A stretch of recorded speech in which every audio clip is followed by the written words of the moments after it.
Une approche du plaisir du Shabbat selon Ésaïe 58 et bien sûr dans un deuxième temps, ce qui va nous intéresser aussi, c'est de dialoguer avec Ellen White, de voir ce qu'elle en pense sur le sujet.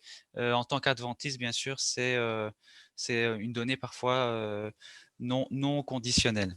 Alors, je vais quand même relater brièvement ce que Karl a vécu. Donc, c'est un pasteur adventiste, professeur, qui a connu, sa fille a connu un tragique accident pendant qu'il était à l'étranger et elle s'est noyée dans la rivière le jour du Shabbat.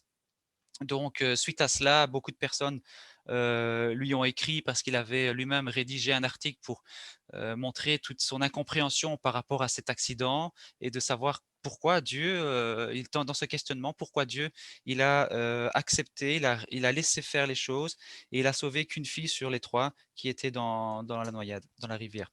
Donc, sa fille étant décédée, il avait cette souffrance-là. Et puis, dans la foulée, il reçoit une lettre qui est celle-ci et que je vais quand même relire ensemble pour qu'on soit sur le même pied d'égalité avec tous. Cher pasteur, nous avons été très attristés et impressionnés par l'histoire de Mindy dans la revue. Cependant, mon mari et moi avons un grand souci. Alors que nous élevions nos enfants, nous avons fortement insisté sur Ésaïe 58, 13, 14 pour nous indiquer comment véritablement honorer le sabbat. Il semblerait que flotter ou nager soit plutôt notre propre plaisir. Nous avons vu le fils d'un ami mourir alors qu'il faisait du ski nautique sur le lac Shasta et un autre garçon à la Sierra qui est allé faire du ski sur la neige un Shabbat et a eu un accident. Il est devenu paraplégique. Quelle est la valeur du plaisir? Qu'est-ce que faire son propre plaisir comprend? Nous pensons qu'il faudrait accorder une grande attention à ces versets et enseigner à nos enfants d'honorer le sabbat de Dieu. Nous nous demandons si vous insistez là-dessus auprès de vos étudiants et de votre famille. En tant que parents âgés, il est pénible de constater les compromis que les jeunes parents font avec le monde plutôt que de s'en tenir fermement aux principes de Dieu. Nous prions que vous réfléchissiez à ce texte et en faisiez un sujet de prière cordialement. Alors, la seule chose qu'il n'avait pas, il avait pas vu, c'était le bonne journée à la fin. Mais voilà, il l'a relu plusieurs fois, c'était toujours le même texte qui était là devant lui. C'est moi qui ai mis en évidence la couleur fluo, hein, en jaune, c'était pas dans la lettre originelle. Mais en tout cas, la question qui ressort de cette lettre-là, c'est Dieu a-t-il vraiment voulu punir la fille donc de Karl, Mindy, parce qu'elle avait décidé de nager ce jour-là dans la rivière un sabbat après-midi? Voilà. En l'occurrence, on va devoir creuser un peu le texte d'Ésaïe 58, versets 13 et 14. Il y aura dans cette partie-ci, pour ceux qui étaient là ce matin, bien sûr, beaucoup de recoupage avec ce qu'on a déjà abordé ce matin. Ça peut être intéressant de les revoir et pour d'autres, ce sera peut-être nouveau aussi. C'est qu'elle utilise probablement la dame qui écrit la lettre comme version de la Bible, c'est la King James en anglais, où la notion de plaisir, ce que j'ai mis en évidence, ton plaisir, ton propre plaisir, c'est ce que la dame a également pointé du doigt comme étant une faute le jour du sabbat parce qu'on recherche son plaisir en allant dans la rivière. Alors, un petit crochet rapide vers Ésaïe ici. Euh, c'est probablement lui qui a écrit le livre d'Ésaïe. En tout cas, c'est ma conclusion aujourd'hui. J'ai pas été non plus faire des recherches extravagantes par rapport à ça, mais je sais qu'il y a plusieurs thèses qui existent et notamment le fait qu'il y ait deux ou trois auteurs ou collectifs d'auteurs qui ont participé à l'ensemble du livre d'Ésaïe que nous avons aujourd'hui. Donc, il y a la première partie du livre qui serait attribuée à Ésaïe en tant que tel, la deuxième partie, puis la troisième partie du livre pour d'autres auteurs et d'autres époques. Vous voyez d'ailleurs sur le côté droit de l'écran les différentes époques qui sont mentionnées, en sachant qu'Ésaïe, ben, il est dans les premières tout en haut, dans les années 700 avant Jésus-Christ, bien entendu. Hein. Donc, ce qui fait que si on prend dans ce découpage-là, qui est devant nous, on prend le chapitre 58 d'Ésaïe, ben voilà, ce serait à l'époque de Néhémie, et donc ce serait Artaxerxès qui serait au pouvoir à ce moment-là. Et donc, d'après certains théologiens, dont Watts par exemple, il va estimer que ce chapitre 58, c'est une parole du ciel, hein, de Dieu, sur la terre, mais qui est adressée à Juda d'un côté et à Artaxerxès de l'autre. Je pense qu'il y a quelqu'un qui a un micro allumé, on peut juste vérifier pour l'éteindre, ce serait super. Le livre d'Ésaïe, c'est aussi un livre qui parle dans l'ensemble d'espérance, hein, et c'est ce renouveau-là pour un peuple dont on annonce déjà une déportation, mais après la déportation, une délivrance aussi. Et je pense qu'il faut garder ça en tête quand on aborde l'ensemble du message d'Ésaïe. et même un petit passage comme le chapitre 58 qui nous intéresse cet après-midi. Le chapitre 58 s'inscrit aussi dans cette section-là de la question du salut final, la question du jugement à la fin des temps, etc.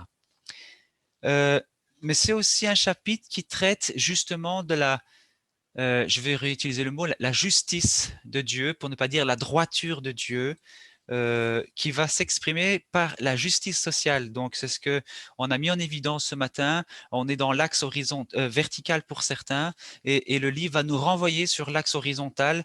Quelle est ma relation à l'autre? Comment est-ce que je vis ma relation à l'autre? Et c'est un chapitre qui va probablement très fortement dénoncer cette hypocrisie cultuelle où on reste dans un rite et ça s'arrête là. Il n'y a pas plus d'impact sur la vie de tous les jours. Ça, c'est la structure de Watts que moi, je ne partage pas forcément. Ceci dit, il met en évidence les versets 2 et 3 avec les versets 13 et 14, comme moi, je vais le faire aussi.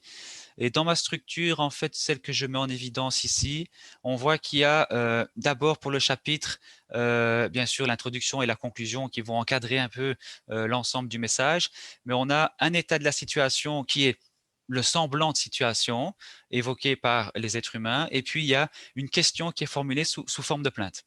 Et alors, il y a Dieu qui va répondre avec un état de la situation, mais qui est maintenant qui correspond à la véritable situation et non plus à celle qui était apparente. Et puis, il va reformuler la question, mais sous forme rhétorique ici, et il va donner des réponses.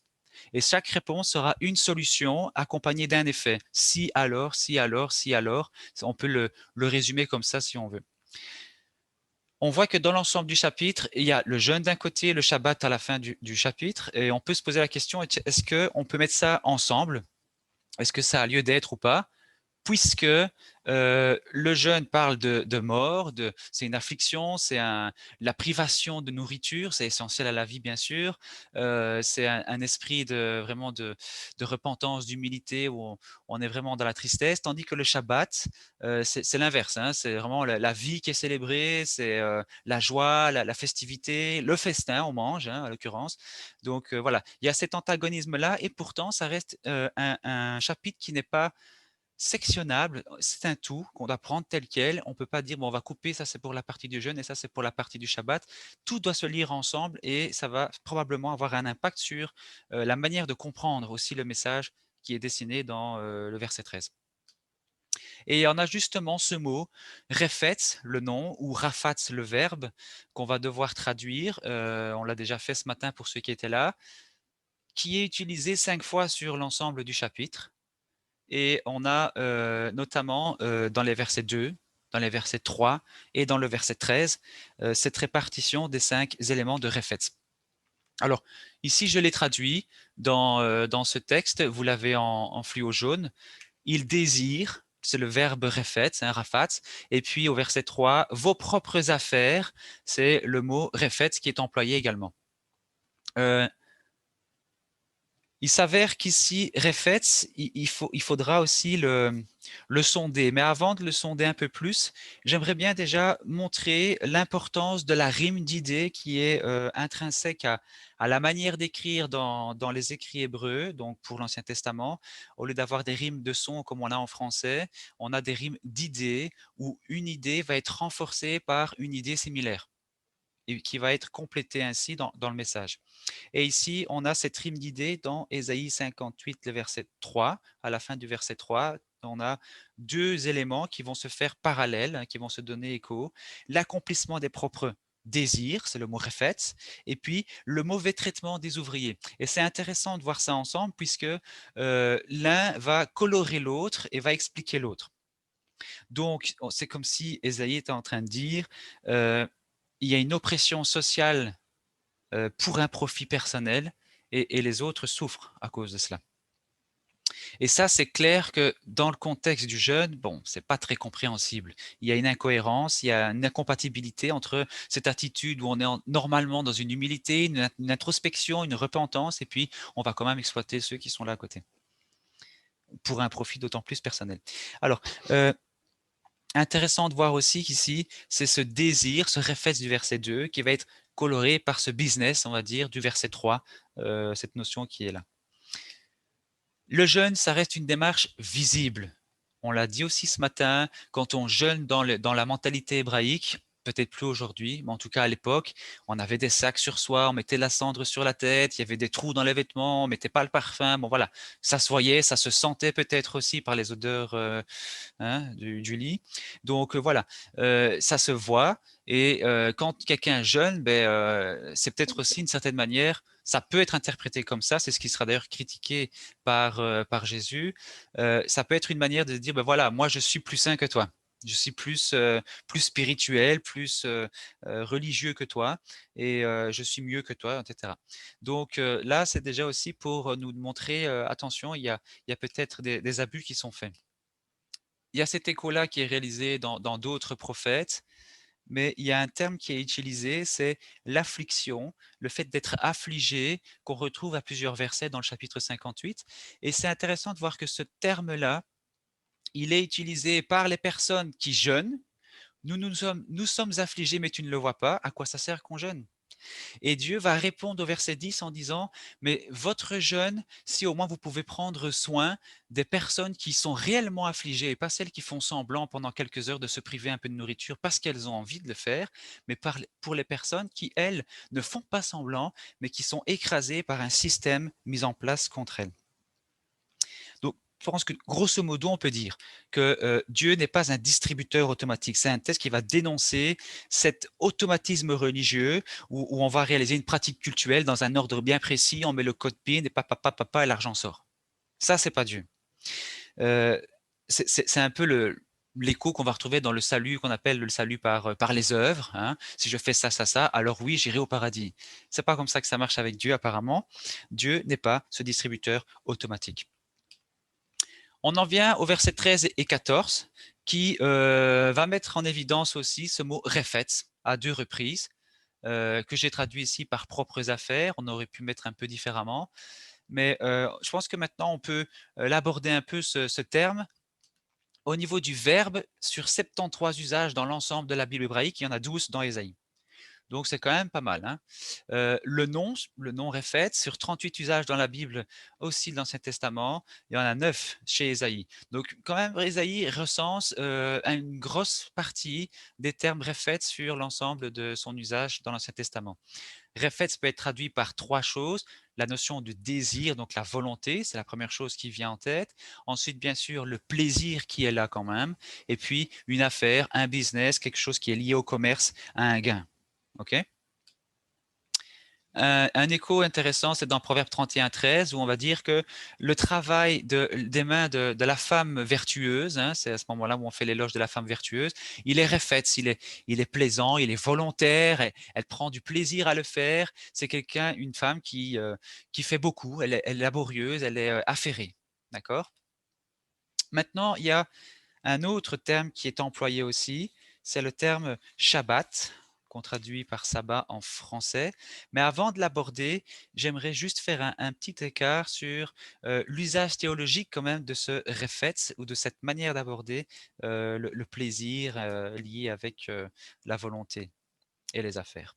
Euh, Notamment ce qu'on appelle la théologie de la comptabilité. Et je cite un auteur qui dit ceci, un sacrifice offert correctement selon les normes ou selon le rite est accepté par la prêtrise, puisqu'il y a bénédiction, et il est crédité au compte de celui qui offre le sacrifice. Et ici, Ésaïe montre justement ce qu'il pense, je pense que c'est ce qui fait défaut. On fait quelque chose dans un tel ordre et on aura forcément ce résultat. Alors, par rapport à Dieu, je crois que c'est pas exactement comme ça que ça se passe.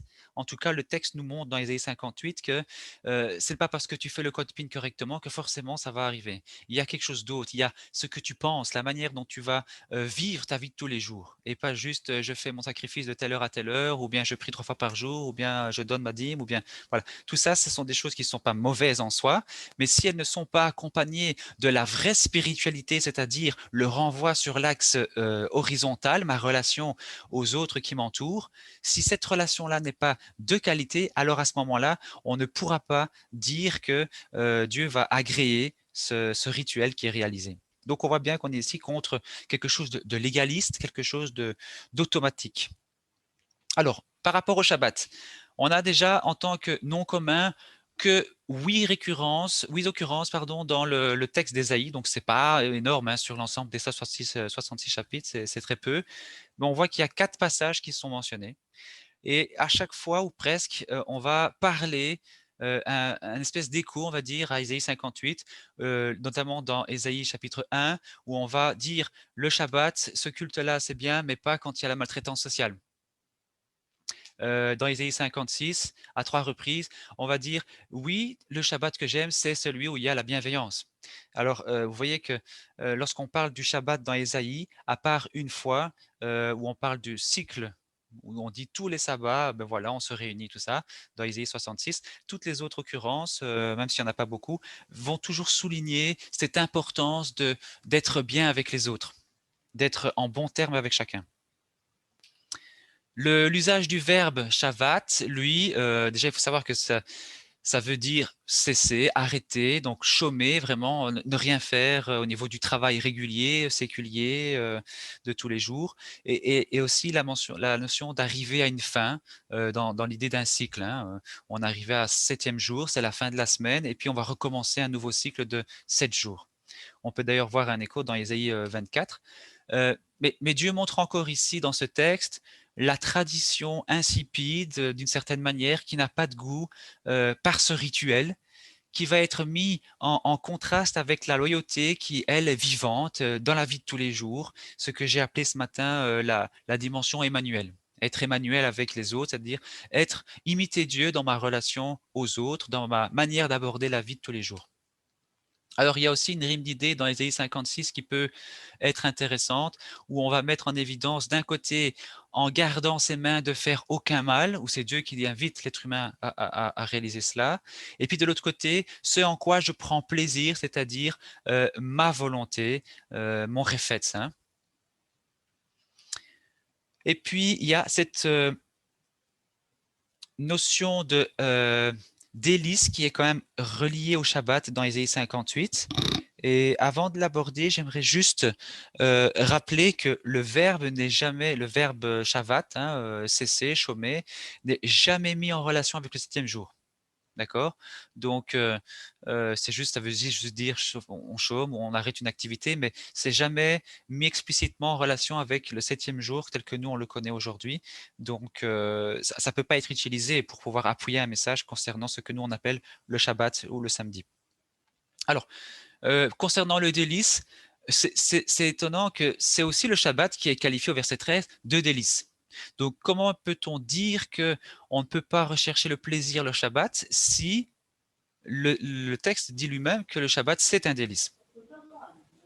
Au verset 14, c'est intéressant de voir aussi que le même mot délice est employé pour qualifier Dieu cette fois-ci. Et on sait que c'est Dieu qui est célébré le Shabbat. Donc, c'est pas non plus anodin si ce mot est répété à 2 reprises. Ensuite, on peut également relever qu'il y a ce mot-là qui est, cette expression-là qui est employée dans le verset 13, pour le sein du Seigneur. Pour le sein du Seigneur, tu diras honoré ou honneur ou gloire. Il n'y a pas le mot jour dans le texte hébreu. Alors, certaines traductions le mentionnent quand même, mais ici, ça ne figure pas. Et on peut se demander pourquoi. On peut se dire aussi, ça a déjà été mentionné juste avant dans la phrase qui précède, donc voilà, le contexte fait que c'est évident, oui, mais en même temps, l'hébreu aime bien répéter le mot. Et ici, il ne le fait pas. Et moi, je me suis dit, c'est pas non plus impossible, je ne peux pas non plus être certain à 100%, mais il me semble que dans le contexte d'Ésaïe, c'est probablement pour mettre ce que le Seigneur a de plus cher, le Seigneur a de plus important. Est-ce que c'est le jour en tant que tel du Shabbat? Est-ce que c'est la personne de Dieu elle-même? Moi, je pense que c'est ici les affligés dont on évoquait au début de chapitre la mention et qui revient d'ailleurs au verset 10. Ce sont eux, les personnes, les êtres humains qui sont écrasés, qui sont découragés, qui sont opprimés, qu'il faut valoriser, qu'il faut honorer d'une certaine manière. Et ça reste bien sûr dans l'ensemble du chapitre 58, ça reste en harmonie, c'est cohérent. Alors, on pourrait également citer le fait que Ésaïe 58, le verset 13 et 14 parle notamment de business ou de voyage. Et on va le relire quand même ensemble. Ceux qui ont leur Bible peuvent récupérer leur texte si ce n'est pas déjà fait. Donc, Ésaïe 58, le verset 13 et 14. Verset 13 qui dit ceci. Si tu retiens ton pied pendant le sabbat pour ne pas faire ta volonté en mon saint jour, bon là ils ont rajouté le mot jour, si tu fais du sabbat tes délices pour sanctifier l'Éternel en le glorifiant, et si tu l'honores en ne suivant pas tes voies, en ne te livrant pas à tes penchants et à de vains discours, alors tu mettras ton plaisir en l'Éternel, et je te ferai monter sur les hauteurs du pays, je te ferai jouir de l'héritage de Jacob ton père, car la bouche de l'Éternel a parlé. C'est intéressant de voir ici, si tu retiens ton pied pendant le sabbat, ça peut être traduit différemment, mais dans tous les cas, ce sera le fait de se détourner, se retenir, faire autrement que ce qu'on a l'habitude de faire peut-être. Et littéralement, ça peut être aussi un petit clin d'œil au voyage, le jour du Shabbat. Donc, si je traduis comme ça serait alors, si tu évites de voyager le jour du Shabbat, parce que aussi à l'époque, lorsqu'on voyage, c'est régulièrement, pas constamment bien sûr, mais lié à un besoin financier. Les caravanes se déplaçaient d'un pays à un autre, d'un endroit à un autre, dans le but de pouvoir gagner de l'argent, revenir avec le salaire à la maison. Et ici, le fait de retenir son pied, ça peut être aussi un petit clin d'œil à ça, le fait de voyager, mais pourquoi pas aussi, et ça on en a parlé ce matin, au sens moral du terme, déjà dans sa tête, si on est dans une démarche, pendant le sabbat, on est dans une démarche de projet, de projection, de ce qu'on pourrait acheter, de ce qu'on pourrait réaliser une fois que le sabbat est terminé, etc. On est déjà en ce moment-là, je pense, en train de laisser notre pied partir un peu partout et de s'éparpiller. C'est intéressant de voir que la Bible de Maretsu, une traduction catholique, hein, c'est en Belgique, qui évoque aussi cela, et c'était très noble de leur part. Alors, par rapport au plaisir, je pense que le verset 14, il est clair. Le plaisir, il est intrinsèque au Shabbat. Ça ne peut pas être séparé du Shabbat. Il parle du délice, hein, mais un délice qui provient de Dieu et pas de la manière dont moi je pense qu'il faudrait vivre le délice. Et là, c'est peut-être un peu à nuancer. Comment est-ce que je vais vivre mon plaisir le jour du Shabbat? Je pense qu'il y a ici une invitation à éviter tout ce qui est business déjà, tout ce qui est intérêt personnel, tout ce qui est le monde des affaires, et de remettre ça plutôt dans un plaisir où l'autre se retrouve aussi, cet autre avec qui on a une interaction, une relation dans notre entourage, des personnes qui ont des besoins et qui auraient aussi le souhait de vivre ce plaisir-là, mais qui ne peuvent pas pour X raisons. Je pense que là, le texte nous invite à rentrer dans une démarche d'altruisme par rapport à ces autres personnes et de pouvoir aussi les aider, les secourir. Néhémie 13 d'ailleurs fait un petit clin d'œil à cela lorsqu'il parle du commerce le jour du Shabbat et il va motiver euh, les personnes à arrêter de venir le Shabbat, il va fermer les portes de la ville, etc. parce qu'il y avait ce commerce qui était réalisé. Mais de quel Shabbat parle-t-on, en tout cas dans Ésaïe 58? Parce que le texte n'est pas suffisamment clair que pour dire oui, c'est le septième jour. Pas forcément. Ça peut être celui-là, et je pense personnellement que c'est celui-là, c'est mon choix en tout cas de lecture, mais il pourrait aussi y avoir d'autres interprétations. Déjà, il y a la libération du serviteur, mais aussi de la nature qui fait partie du quatrième commandement dans Deutéronome 5, où on dit ton âne, ton bœuf, tu le laisses aussi se reposer le jour du Shabbat. Ça, c'est le septième jour de la semaine, qui est parfois qualifié aussi de Yom Kodesh, donc le jour saint, notamment dans les passages d'Exode 35, Lévitique 23. Il y a aussi les fêtes chômées, c'est-à-dire les 7 jours fériés qui étaient des fêtes en Israël antique, donc on mentionne dans Lévitique 23, Deutéronome 16, qu'on appelle aussi des Shabbats. C'était des jours où on ne travaillait pas. Il y a aussi Yom Kippour qui fait partie des 7 fêtes chômées par an, et Yom Kippour qui en plus de ça était un Shabbat, mais un Shabbat de jeûne. Pas forcément le vendredi soir ou samedi soir, mais ça tombait parfois ce moment-là. Mais en tout cas, c'était un jeûne qui était imposé à tout le monde, un jour d'affliction. Et ça peut être en relation avec Ésaïe 58 dans la mesure où on parle de jeûne dans un premier temps et puis après de Shabbat. Donc possible, mais ce n'est pas ce que j'ai retenu. Il y a aussi l'année de relâche qui est considérée comme un Shabbat. Toutes les 7 années, il y avait cette année où on relâchait la dette, on relâchait l'esclave, il devenait libre, et on relâchait la terre, elle pouvait se reposer pendant une année. Du moins si c'était appliqué, hein. Et puis, il y a éventuellement la notion d'alliance, de Torah qu'on pourrait relever, mais ça devient beaucoup plus distant, je pense, que Ésaïe 58. Alors, Paul Nouan, qui est un auteur adventiste, hein, dans son livre sur le septième jour, hein, justement, il va évoquer Ésaïe 58, verset 13-14, en précisant, soulevant, bien sûr, cette notion de plaisir et de joie qui est liée au Shabbat. Ça, c'est oui. Par contre, il dit, d'accord, mais attention, pas d'activité profane. Maintenant, il ne va pas non plus aller plus loin que ça et on reste sur notre fin pour pouvoir identifier quel genre d'activité pourrait-on qualifier de profane et quelles autres sont celles qu'on pourrait réaliser. D'où, dans l'Église adventiste, on a souvent eu ce genre de difficulté à dire, ben voilà, ça c'est bon pour le Shabbat, ça c'est pas bon pour le Shabbat. Et parfois, on fait même un listing qu'on écrive réellement ou qu'on n'écrive pas réellement. Le listing, il peut être parfois dans notre tête. Il y a un peu plus loin où il va dire, il va qualifier le Shabbat d'esprit altruiste. Hein, et il va évoquer notamment les services d'urgence où on doit aider quelqu'un lorsqu'il y a une question de vie ou de mort. Oui, bien sûr, en sachant quand même que, ben, je ne sais pas, si Dan, par exemple, se fait appeler, on est en train de l'appeler maintenant parce qu'il y a une femme qui a été complètement amochée par un accident et elle a sa mâchoire qui est défigurée et qu'il faut intervenir immédiatement. Bon, ça m'étonnerait que Dan dise, moi voilà, moi c'est Shabbat, je vais pas y aller, je vais attendre la fin du coucher du soleil et après je viendrai. Hein, après, bien sûr, Dan, tu es libre de faire ce que tu veux. Hein. Mais bon, c'était juste pour illustrer. Forcément, ça c'est une logique. Alors, en conclusion, ben, ce qu'on peut dire, c'est quoi? Le plaisir est-il contraire au Shabbat? Non, la réponse est non. Je pense que c'est évident. Mais quand même, il y a cette essence commune à tous les Shabbats, que ce soit le Shabbat du septième jour ou les autres, on a cité, c'est cet esprit de paix, de libération, d'encouragement, de soulagement, communion donc avec Dieu dans l'axe vertical, avec l'autre hein, dans l'axe horizontal, aussi avec soi-même, et on évoque même d'ailleurs avec la nature. Et je pense que Dieu a pris le sens complet du Shabbat. Le Shabbat donc n'est pas notre jour à nous en tant qu'être humain, mais le jour de Dieu, en sachant que c'est un jour de Dieu qu'il donne en cadeau à l'humanité. Donc, il y a aussi parfois cette difficulté à interpréter ce qu'on peut ou peut pas, ce que Dieu aimerait qu'on fasse ou pas. Bon, voilà. Mais en tout cas, c'est un jour propice pour soulager ceux qui souffrent et d'où cet altruisme volontaire. Et le plaisir en question ici vise Dieu, apparemment, d'après le texte. Et pour Ésaïe, Dieu, c'est l'autre. C'est comme ça qu'il le voit. Donc, surtout celui qui est dans un état de besoin. Alors, je vais passer cette partie-ci pour arriver directement à notre chère camarade Ellen White.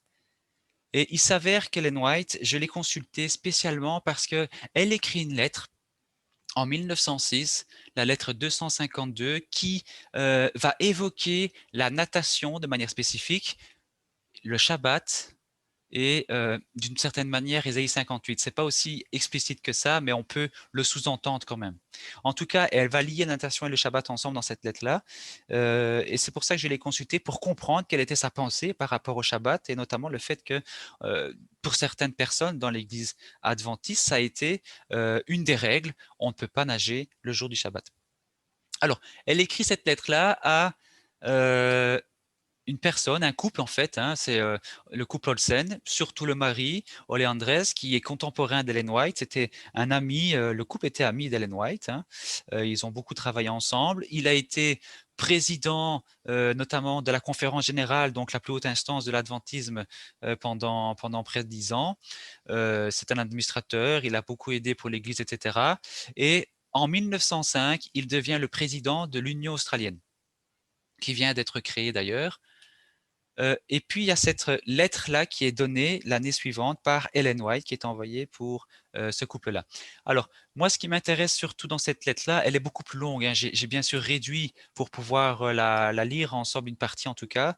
Mais c'est intéressant, ceux qui veulent aller plus loin, je peux toujours l'envoyer, il n'y a pas de souci, après la réunion. C'est intéressant de voir en rouge ce que j'ai mis au centre, ce qui nous préoccupe le plus hein, par rapport à notre débat, natation, Shabbat, plaisir, etc. Elle dira tout travail de Christ dans les miracles était essentiel et servait à révéler au monde ce qu'était qu'il y avait un grand travail à fournir le jour du sabbat pour le secours et de l'humanité en souffrance. Mais le travail commun, régulier, séculier n'était pas à faire. La recherche du plaisir, les jeux de bal, la natation n'étaient pas une nécessité, mais une négligence pécheresse du jour sacré sanctifié par Jéhovah. Ça, c'est la traduction qu'on peut avoir de ce qu'elle dit en anglais. Et c'est intéressant de voir ce que j'ai mis aussi en jaune, qui donne aussi, d'une certaine manière, le contexte dans lequel elle écrit ça. C'est les dons, d'abord les dons de Dieu, la nécessité, donc le besoin des autres, tout ce que tout ce que nous avons sur la connaissance de la Bible, sur la vérité de la Bible, n'est pas pour nous-mêmes, pour notre propre bénéfice, mais pour impacter sur les autres âmes. Et puis elle continue les autres âmes un peu plus loin. Et en dessous du passage en rouge, Christ n'a pas réalisé des miracles pour euh, euh, montrer sa puissance, hein, mais pour toucher une humanité en souffrance, asservie par Satan, pour rencontrer les besoins de ceux qui souffrent. Et puis elle continuera en parlant spécifiquement du sanitarium. Alors à savoir aussi que les sanitariums, c'était des cliniques adventistes éparpillées un peu partout dans les différents pays, là on avait une présence en tout cas, qui permettaient à des personnes non adventistes aussi, surtout, de pouvoir recevoir des soins de qualité. Donc c'était surtout pour l'aspect santé physique, mais aussi psychique, hein. Et il y avait cette approche spirituelle, bien sûr, dans la santé, étant donné qu'il y a l'éthique chrétienne adventiste qui est là aussi. Alors, elle évoque ce mot sanitarium et on peut se poser la question, tiens, pourquoi est-ce qu'elle en parle à notre cher camarade Olsen? Est-ce qu'il y a une raison particulière? On va la voir tout de suite, mais elle dit bien que les sanitariums en question servent à pouvoir aider des grands besoins. Donc, bien sûr, elle a déjà évoqué l'humanité en souffrance, etc., etc. Alors, si on analyse un petit peu, déjà, première chose, il faut savoir que le contexte de la lettre, il est inconnu. On ne sait pas plus que ça. On ne sait pas s'il y a déjà eu une lettre au préalable qu'elle a reçue et qu'elle répond à cette lettre-là. C'est un peu comme quand Paul écrit aux Corinthiens. Ben, voilà, nous, on a le produit de Paul, mais on n'a pas ce qu'il y a avant. Et donc, on reste là avec des données inconnues. Et je pense qu'il faut être prudent aussi quand on interprète les données-là, en sachant qu'on n'a pas tous les éléments en main. Deuxième chose aussi qui est intéressant à relever, c'est le fait que c'est un projet littéraire particulier. Quand j'écris une lettre à mon ami, je ne m'adresse pas à l'ensemble de l'Église. Autrement dit, je vais avoir un langage différent lorsque je vais parler à mon ami avec qui je suis proche que quand je vais écrire un livre qui, je sais, sera publié auprès de plusieurs personnes. Et je pense qu'ici, Ellen White, en l'occurrence, c'est une personne qui a écrit une lettre à ce moment-là à son ami, à son couple, un couple d'amis. Et c'est ici dans un langage particulier où peut-être il y a moins de pudeur, il y a moins de réserve, il y a moins de nuances dans les termes, dans les expressions employées, et on est beaucoup plus spontané quand on écrit comme ça. Par contre, lorsqu'on va écrire un livre, et Ellen White en a beaucoup rédigé, elle aura toute une équipe de correcteurs, de relecteurs qui vont pouvoir corriger le texte, modifier, nuancer, arrondir les angles, etc. Ce qu'elle n'a pas ici, bien entendu. Donc ici, la manière dont c'est écrit, le produit fini, il faut aussi le mettre dans son contexte en tant que tel. Elle n'a pas écrit pour que Fabio puisse la lire un jour. Elle n'a pas écrit pour que nous puissions la lire un jour, mais on l'a quand même, on l'utilise et on peut en retirer, bien sûr, un enseignement tout en étant prudent. La natation en relation avec le Shabbat, c'est la seule fois où Ellen White, dans tous ses écrits, en tout cas de ce qu'on a pu retrouver, c'est la seule fois où c'est mentionné. On n'en a pas autre part. Donc là aussi, beaucoup de prudence sur ce qu'on va interpréter, ce qu'on va peut-être décréter comme règle pour pouvoir mettre en relation le Shabbat et la natation. Et enfin, la lettre se termine beaucoup sur la notion de foi. à 7 reprises dans la lettre, elle termine sur la foi, la foi, la foi. Donc, probablement pour, montrer aussi, un encouragement qu'elle voulait, vraiment donner au couple Olsen qui faisait probablement face à des défis importants en tant que responsable de l'église église adventiste en Australie, mais aussi en tant que responsable du sanatorium. Je dis ça expressément puisque ça semble être l'enjeu dans cette lettre-là, le sanatorium. Et en Australie, il s'avère que le sanatorium avait été créé en 1902. Là, on est en 1906 lorsque la lettre d'Ellen White est écrite, donc il vient d'être tout frais depuis 4 ans. Et en 1906, le président, vous le voyez sur le côté droit, un peu plus en bas du document, c'est Olsen, le président. Donc, c'est pas pour rien qu'elle écrit non plus à Olsen et qu'elle mentionne les sanatoriums. Il semble que ce soit l'enjeu de cette lettre-là. Or, dans une lettre précédente, quelques mois plus tôt, toujours en 1906, elle a déjà évoqué le fait d'avoir une piscine pour les sanatoriums et c'est très intéressant puisque elle va dire dans cette lettre 140 que c'est une dépense énorme pour l'Église et qu'il fallait éviter cette dette-là. Alors, il faut peut-être remettre ça dans le contexte de l'Église de l'époque.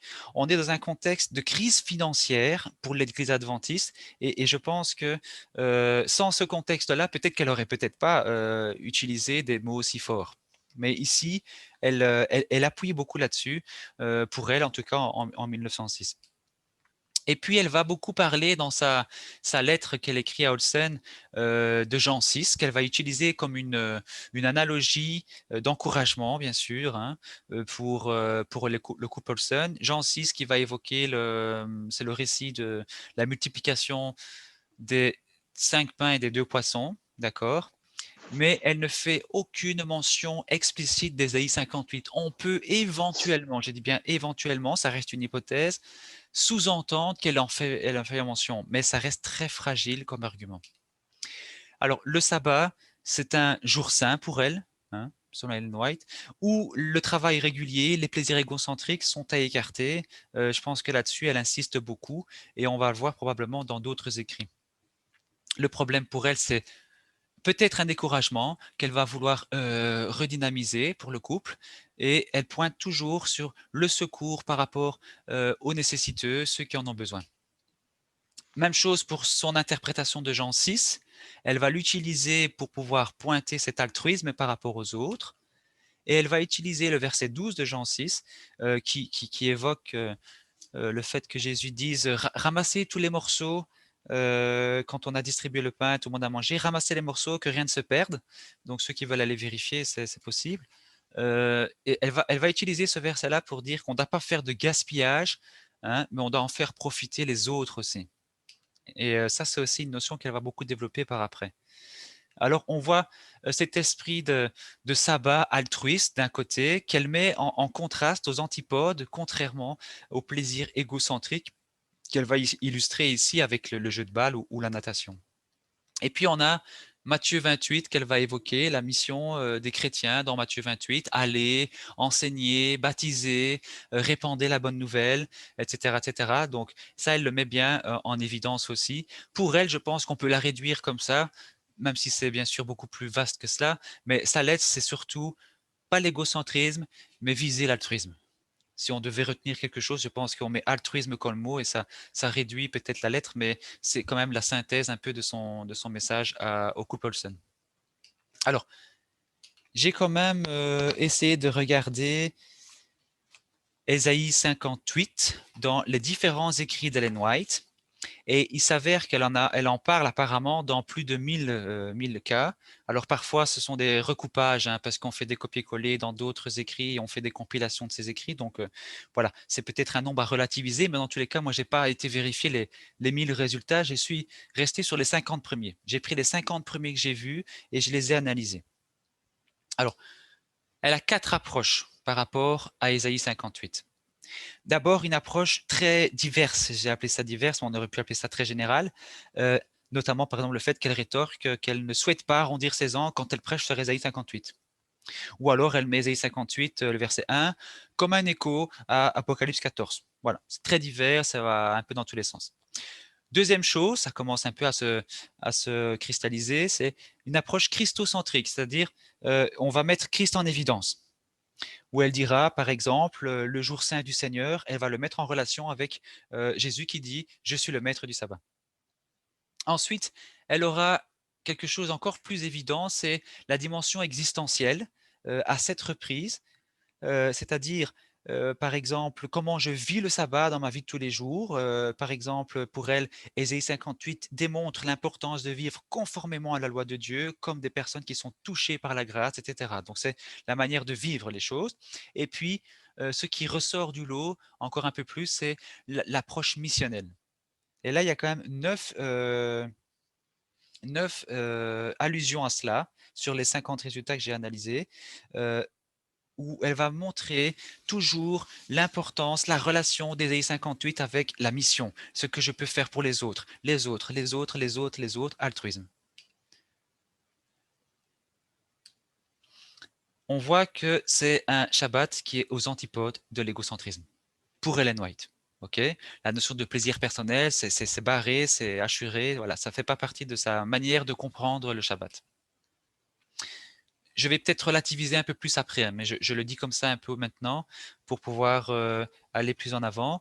On voit en tout cas qu'il y a cette notion de mission qui est là, et elle l'utilise beaucoup avec le verset 12 qui évoque la brèche dans Ésaïe 58, la brèche, réparateur de brèche, etc. Elle va beaucoup dire cela pour évoquer la mission d'aller vers les autres. En tout cas, elle lit aussi Ésaïe 58 comme un tout. Elle ne va pas séparer le jeûne, la partie du jeûne et la partie du Shabbat. C'est toujours un Shabbat qui est avec une connotation positive pour l'autre, où on va aider les personnes qui en ont besoin. J'ai été plus loin et je me suis permis d'analyser ce qu'elle dit sur Jean 6. Alors, elle a un livre qui s'appelle Jésus-Christ en français, The Desire of Age en anglais, et qui dit ceci: comptons sur Dieu quand nous nous trouvons dans une situation difficile, et puis nanana, abusant des facultés. Elle continue, le moi ne doit jamais être placé au centre, des plans selon notre propre idée. Elle mentionne les difficultés, où il ne faut pas se décourager. Elle parle de foi, compter sur Dieu encore une fois. Et puis elle va parler de reprendre des passages de la Bible. Partage ton pain avec la famille, rassasie l'âme défaillante, revêt ceux qui sont nus, recueille dans ta maison les malheureux sans asile. Et elle évoque la mission dans Marc 16, donc la finale de Marc, qui est un peu parallèle à celle de Matthieu, hein, où on dit aussi, ben voilà, vous allez prêcher, annoncer la bonne nouvelle, faire des miracles, etc., etc. Elle évoque aussi les besoins de l'humanité qui sont là, l'humanité qui souffre. Elle parle de courage encore, de foi, et puis elle termine toujours avec les autres, les autres, les autres. Donc ça, c'est sa manière de lire, bien sûr, Jean 6. Et je pense que là, pour elle, ce qui est important, c'est de soumettre notre volonté à Dieu, à la volonté de Dieu, de pouvoir compter sur Dieu et pas sur nos facultés à nous. Son interprétation, en tout cas, elle n'est pas là pour casser les gens, bien au contraire, c'est une personne qui est très encourageante, qui va viser à renforcer la foi, à développer cet altruisme, cette bienveillance naturelle vis-à-vis des autres. D'accord?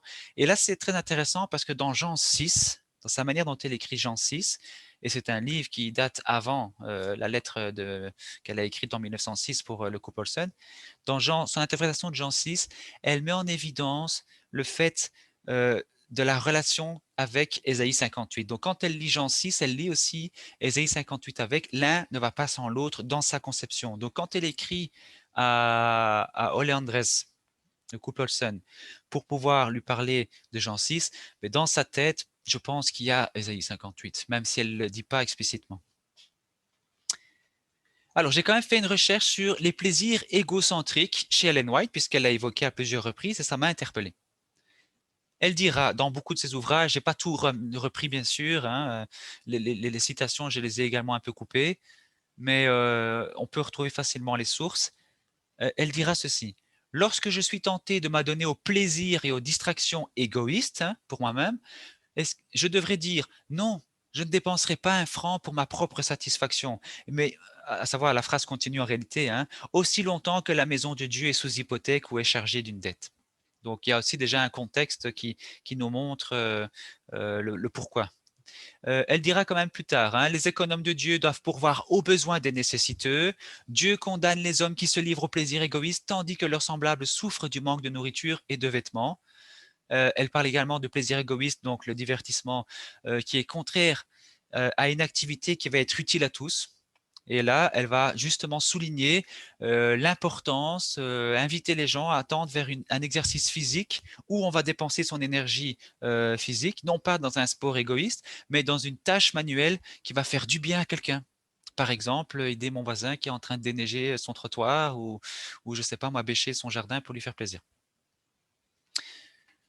Elle continue en disant que les jeux, à comprendre jeux peut-être dans le sens sportif, hein, ce sont une perte de temps, ça a un impact négatif sur le travail. Elle parle également de cela sur l'impact négatif sur les études.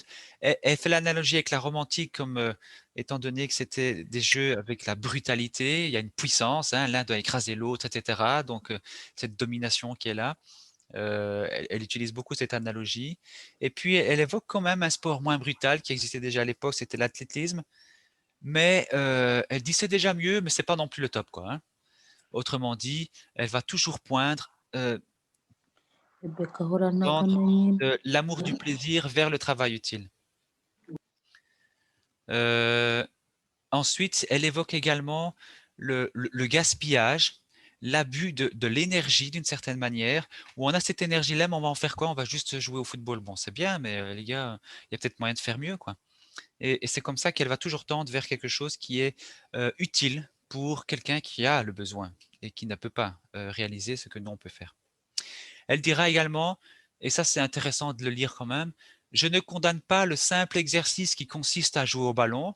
Donc ceux qui veulent jouer au foot, Ellen White n'est pas forcément contre, hein. Mais on peut exagérer même dans ce simple jeu, dira-t-elle. Elle parle de dépenses, à comprendre dans le terme de dépenses physiques, hein, l'énergie qui est gaspillée, de glorifier le moi. Elle parle de ceux qui aiment le plaisir plus que Dieu, de distraction. Et elle dira, les mêmes facultés mentales et les mêmes forces musculaires pourraient être employées à inventer des moyens et des exercices plus relevés. Par exemple, une activité missionnaire qui au moins a le mérite d'être utile. Intéressant de voir aussi comment vivait Ellen White le sabbat. Et on a ici un portrait qui a été écrit, alors je ne sais plus par qui, en l'occurrence je ne pense pas que c'est par Ellen White, mais à vérifier, je pense que c'était son fils, qui dit ceci, comment était vécu le sabbat à la maison, dans le couple White, hein. Le sabbat était le jour de la semaine le plus agréable pour les enfants.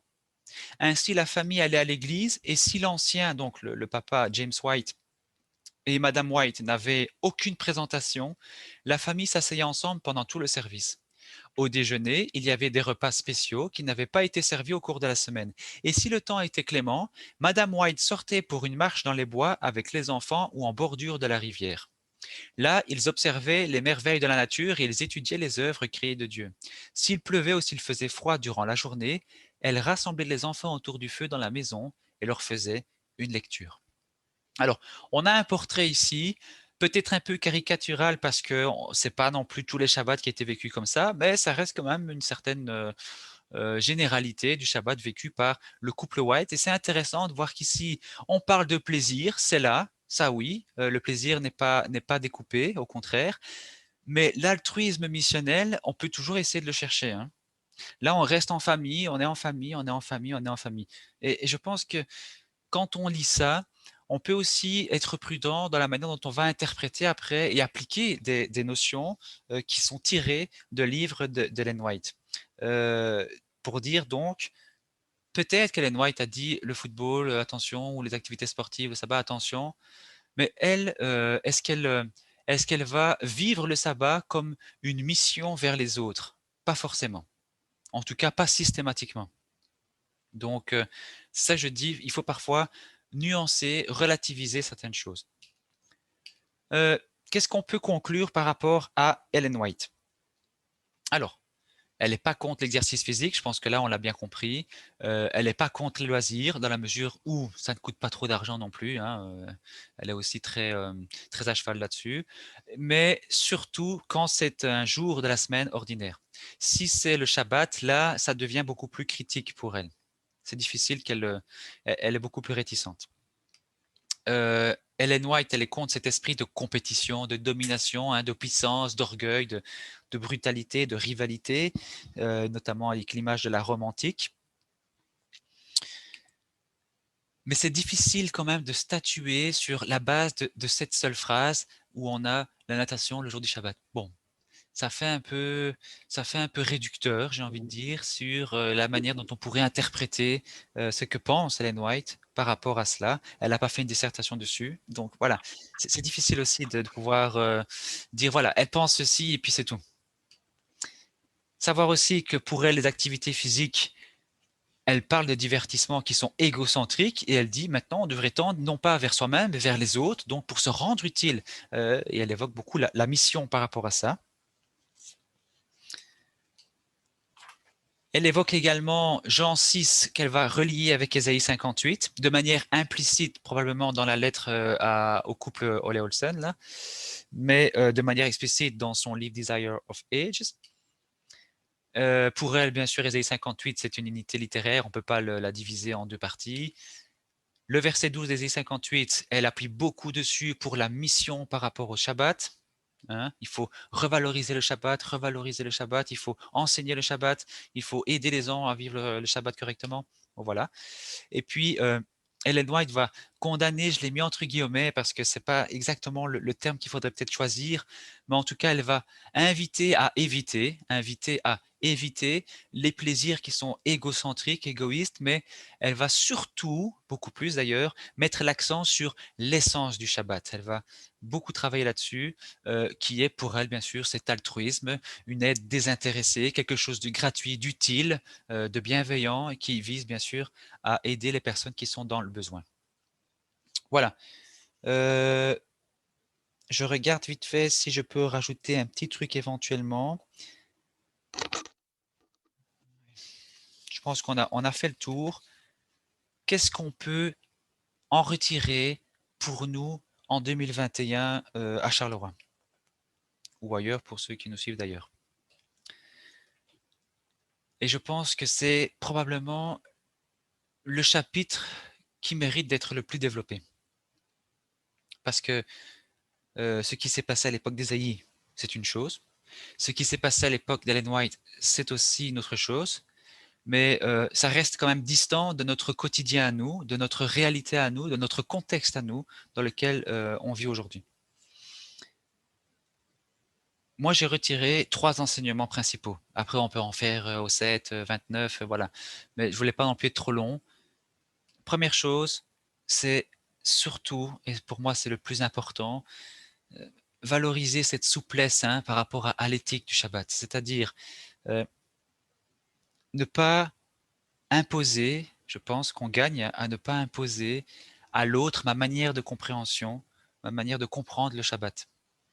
Si moi, le Shabbat, j'ai du mal, je ne comprends pas comment on peut jouer au football le jour du Shabbat, eh bien, je vais avoir une certaine tolérance si mon frère en Christ joue le Shabbat au football. Euh, Peut-être que c'est pas ma manière à moi de comprendre le Shabbat, mais lui, il vient d'un autre contexte. Il a eu une autre éducation, il a un autre parcours de vie, peut-être une autre révélation de Dieu, et sa manière à lui de vivre le Shabbat est personnelle. Et je pense que ici, il faut vraiment travailler beaucoup sur cette souplesse, hein, d'accepter que on ne vient pas tous du même endroit, de la même origine ethnique, de la même culture, du même background, de la même éducation, et que forcément on aura, ne fût-ce que déjà par notre personnalité différente, des sensibilités différentes, ne fût-ce que aussi pour le sabbat. Et peut-être que ma manière à moi de vivre le Shabbat sera différente de celle de quelqu'un d'autre. Donc, développer beaucoup cette tolérance vis-à-vis d'une manière différente de concevoir le Shabbat. Je pense que ce qu'on peut aussi soulever, qui a été beaucoup développé par Ellen White également, c'est cette valorisation, revalorisation du Shabbat, mais dans cet élan vers l'autre, pour vraiment aider les personnes qui sont dans le besoin. Et je pense que le Shabbat est approprié pour ça aussi. Pas que pour ça non plus. On a vu Ellen White qui avait l'habitude de se retrouver en famille le jour du Shabbat et on ne parle pas de la mission envers les autres. Je pense que c'est aussi important de prendre du temps pour soi, mais de penser aussi que le Shabbat, c'est une joie qui doit être partagée, et pas une joie égocentrique. Donc, il faut que cette joie-là soit vécue aussi par des personnes qui sont dans le besoin et qui peut-être sont découragées, ont besoin d'être cajolées, câlinées, visitées, voilà, aidées dans leurs difficultés. Je mets une petite parenthèse, je ne suis pas certain non plus que ce soit le moment approprié pour aller faire des démarches administratives pour aider les autres, hein. Je pense qu'il y a des jours pour tout, mais du moins avoir une pensée actée, hein, déjà visiter, c'est déjà grand, c'est déjà grand comme geste et c'est très beau. Et j'ai dit cela aussi sans bien sûr amoindrir ce côté du plaisir personnel. Ellen White a peut-être beaucoup insisté à son époque sur cette valorisation du Shabbat pour l'autre, et peut-être aux dépens du plaisir pour soi-même. Je pense qu'il y a un équilibre dans tout. Ésaïe 58, en tout cas, nous montre bien le plaisir pour soi. Il est là, il est intrinsèque au Shabbat, c'est d'abord pour soi, mais il nous invite, et c'est ça aussi qu'Ellen White montre, il nous invite à pouvoir comprendre aussi dans ce plaisir-là l'autre qui est en face de moi et cet autre qui est dans le besoin. Donc voilà, c'est les 3 points que moi je relève qui sont probablement les plus importants par rapport à cette notion du plaisir pendant le Shabbat. Alors je vous donne un petit bonus avant un moment de questions-réponses. Je ne sais pas si vous voyez bien, donc je vais peut-être lire la bande dessinée. C'est la femme qui dit à son mari, Jules, tu avais envie de faire l'amour avec moi ou pas? Et son mari lui dit, Zlabaya, nous sommes dans la maison de mon père et c'est Shabbat. Et la femme répond, oui, mais le Shabbat, c'est un devoir d'honorer son épouse. Tous les autres jours de la semaine, c'est permis. Mais Shabbat, c'est obligatoire. Ah bon? Qui t'a dit ça? Maïmonide, c'est donc un rabbin juif. Et puis le mari lui dit, elle tourne le dos, le mari lui dit, écoute mon soleil, chez mon père, ça m'ennuie, tu comprends, tu peux comprendre ça quand même, ma confiture de pamplemousse et blablabla. Bla. Et puis chacun dort de son côté. Voilà, c'est issu d'une bande dessinée qui s'appelle Le chat du rabbin. Vous connaissez peut-être le dessin animé qui a été adapté. Voilà, c'est le moment des questions. Toujours dans cette thématique-là, on va rester sur cette thématique-là. Si c'est en dehors de cette thématique, je pense qu'il y aura d'autres moments où on pourra en discuter. Mais vraiment, je pense qu'on peut poser des questions, des échanges, des réflexions sur cette approche du plaisir, hein, par rapport au Shabbat, selon Ésaïe 58 d'un côté et puis Ellen White de l'autre côté.